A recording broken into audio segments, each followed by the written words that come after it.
Thanks very much, and well done for being clever enough to applaud before you hear what I've got to say. I always think it's the best policy. I didn't understand that you hadn't had anybody from the no side here before, so maybe I should take up that role rather than go against the convention. Because it seems to me that the message from the no campaign is actually not new. It's what I've heard all of my adult life.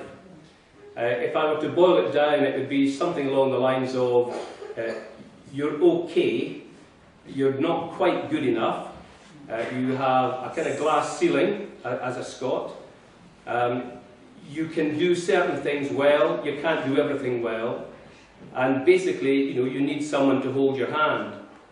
And it was summed up in a letter, I think it's a couple of years ago now, in the Daily Telegraph, where some chap in England wrote to the Telegraph to say that the Scots were great contributors to empire, which is true, but they were the sergeants, they weren't the officers. The Scots were the quartermasters.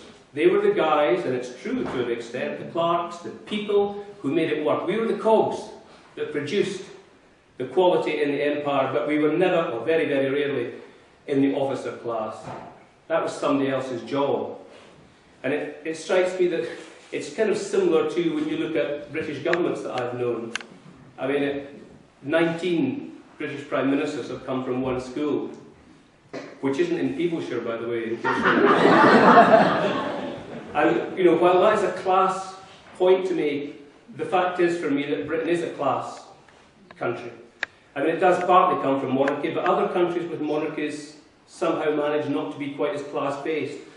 Whether that's just because we've got a whole range of dukes and barons and earls all the way down through, and the fact that even modern Scots and modern Britons, they aspire to be called Sir or Lady, which is a kind of odd thing. I just cannot comprehend what that is. Why would someone who has made their life and their career and been successful, why do they need that accolade, even going to the point of paying for it?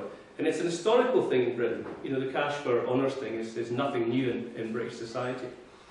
So for me, that's a kind of, I find that quite an egalitarian issue, which is taking equality beyond men and women into everybody having a share in society. I don't think that happens just now.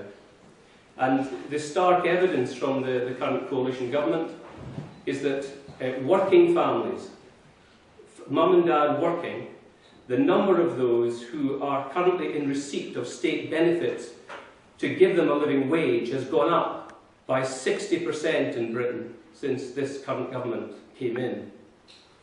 Now that's quite shocking. It does lead to things like food banks. All countries have traditionally had food banks, but the growth in food banks is what's frightening.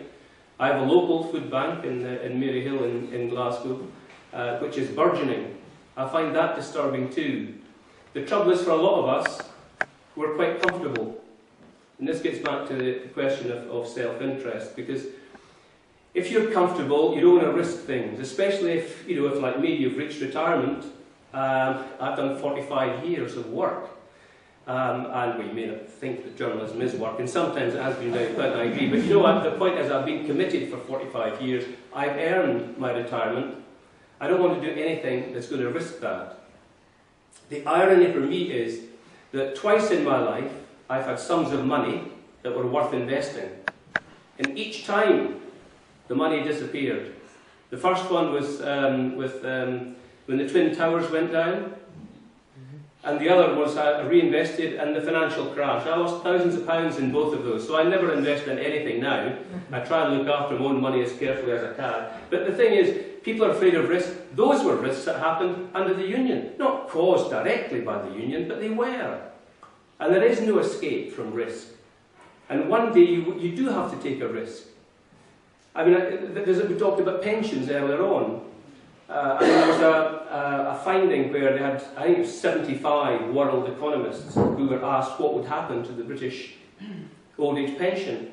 And 3/4 of them said that it cannot continue in its current form because the country can't afford it. Low as it is, we can't afford it. And we'd have to do what Australia did, possibly, by 2020, which was the means test the old age pension. I mean, to me, that's heading in the wrong direction. You talk about risk.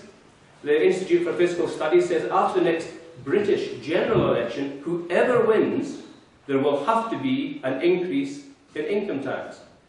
I mean, the country is effectively broke. You know, our debt is heading for £1.5 trillion. And while it's true the deficit is closing, the difference between what we earn and what we spend, the debt continues to go up. It's over £5,000 a second. Well, we've been in this hole, it just continues to churn.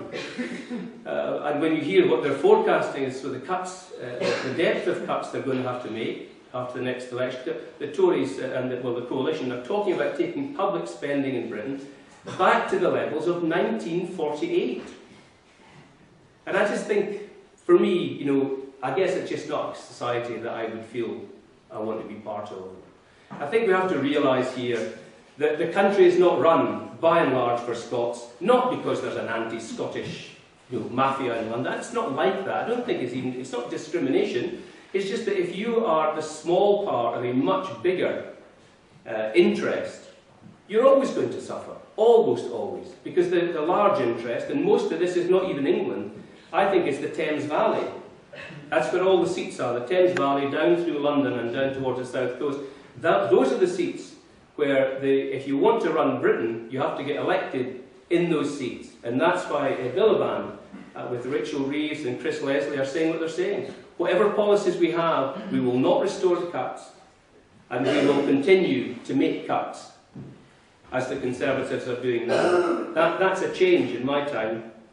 It used to be the case, and the last Labour government proved this. There was a cost assessment done by London School of Economics, which said that over the piece, the last Labour government, Blair and Brown, did improve, and they measured the improvements in sectors of British society. Well, you know, I salute them for that.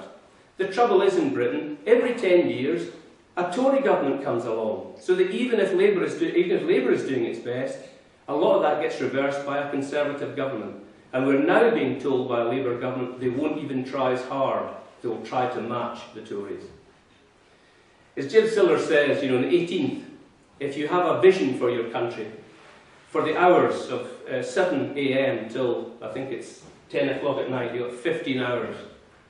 And at that time, for those hours, the sovereignty, the power, does lie, literally, in our hands, and nobody can remove it. It's only afterwards that we decide what we're going to do. And if we give it away, I think it's going to be a wonderful opportunity lost to create a new Scotland. Thanks.